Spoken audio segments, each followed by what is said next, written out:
Bonjour et merci de suivre ma chaîne. Je m'appelle Jean-Luc Ginaud et je pratique la médecine traditionnelle chinoise depuis 25 ans.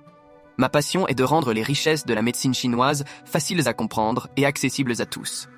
J'ai pour objectif d'aider chacun d'entre vous à mieux appréhender cette approche holistique de la santé, afin que vous puissiez en tirer le meilleur parti au quotidien. Nous allons parler aujourd'hui de la moxibustion, qui consiste à chauffer avec un cône ou un bâtonnet de moxa des points d'acupuncture ou des zones spécifiques du corps, dans le but de prévenir ou de traiter les maladies. L'armoise utilisée permet de renforcer le yang, de régulariser le qi et le sang en pénétrant dans les méridiens et de chasser l'humidité. Les actions de la moxibustion sont les suivantes. 1.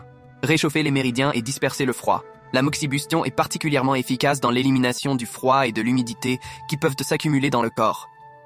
En réchauffant les méridiens, elle aide à assouplir les muscles et les tissus, favorisant ainsi la liberté de mouvement.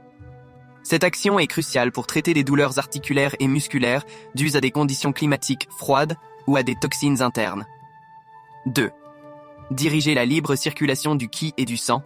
En stimulant les points d'acupuncture, la moxibustion favorise la libre circulation du qi et du sang dans le corps. Cela permet de débloquer les stagnations qui peuvent causer douleur ou malaise.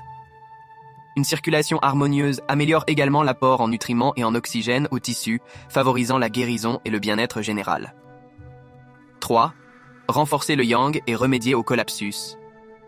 La moxibustion est particulièrement indiquée pour renforcer le yang, considéré comme l'énergie chaude et dynamique du corps. En stimulant cette énergie, elle aide à combattre les états de fatigue, de faiblesse ou de collapsus, notamment après des maladies aiguës ou des périodes de stress intense. Renforcer le yang permet aussi d'améliorer la vitalité, l'énergie et d'encourager une meilleure résistance aux maladies. 4. Prévenir les maladies et entretenir la santé. À long terme, la pratique de la moxibustion contribue à maintenir l'équilibre énergétique du corps, ce qui joue un rôle clé dans la prévention des maladies. En améliorant le fonctionnement du système immunitaire et en maintenant une circulation énergétique adéquate, elle soutient la santé globale. De plus, la moxibustion est souvent intégrée dans des routines de bien-être pour améliorer la qualité de vie, gérer le stress et favoriser un état général de santé. Il existe un dicton très connu en Chine. Appliquez souvent un moxa sur Zhuzhanli, 36 estomacs, si vous souhaitez une bonne santé. Parlons maintenant des techniques de moxibustion. Les techniques de moxibustion varient, mais elles se divisent généralement en deux catégories principales. 1. La moxibustion directe avec des cônes sur la peau.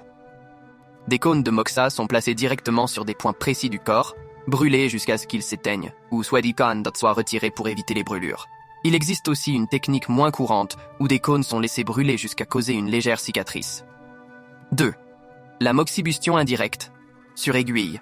Des cônes de moxa sont placés sur des aiguilles d'acupuncture déjà insérées, provoquant une chaleur qui se propage au point d'acupuncture. Avec bâton de moxa. Un bâton de moxa est allumé et maintenu à proximité de la peau. Cette méthode permet d'ajuster la distance et d'éviter les brûlures. La moxibustion médicamenteuse. On utilise des éléments comme le gingembre, l'ail ou le sel pour renforcer l'effet de la chaleur tout en ajoutant des propriétés médicinales.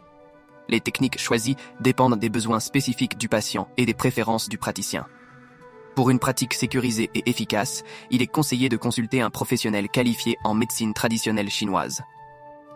Merci d'avoir regardé et n'oubliez pas de vous abonner pour plus de contenu sur les pratiques bien-être de la médecine traditionnelle chinoise.